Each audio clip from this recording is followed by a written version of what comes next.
सबसे बड़ी चूक जो हुई है वो चूक है इंटेलिजेंस, जो इंटेलिजेंस फेलियर है। और जितने भी परिवार के वहाँ सदस्य हमसे मिले हैं या जिनके बारे में हम लोगों ने टीवी, अखबार और यूट्यूब के बारे में सुना है और जो लोग जानकारी दे रहे हैं, जिनसे बातचीत हुई है, वो यही बता रहे हैं न केवल इंटेलिजेंस फेलियर हुआ है बल्कि समय होते हुए जो कार्रवाई होनी चाहिए थी, जो सैनिक, फौज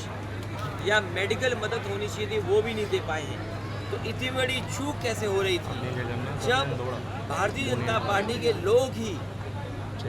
ये मोटिवेट कर रहे थे जाकर के कश्मीर घूमिए, जम्मू घूमिए या कश्मीर के इन स्थानों पे जाइए। तो आखिरकार इतनी बड़ी सिक्योरिटी लैप्स कैसे हो गया? सबसे बड़ा सवाल ये है कि घटना हुई कैसे, उसकी जानकारी सरकार को क्यों नहीं मिल पाई, और होने के बाद भी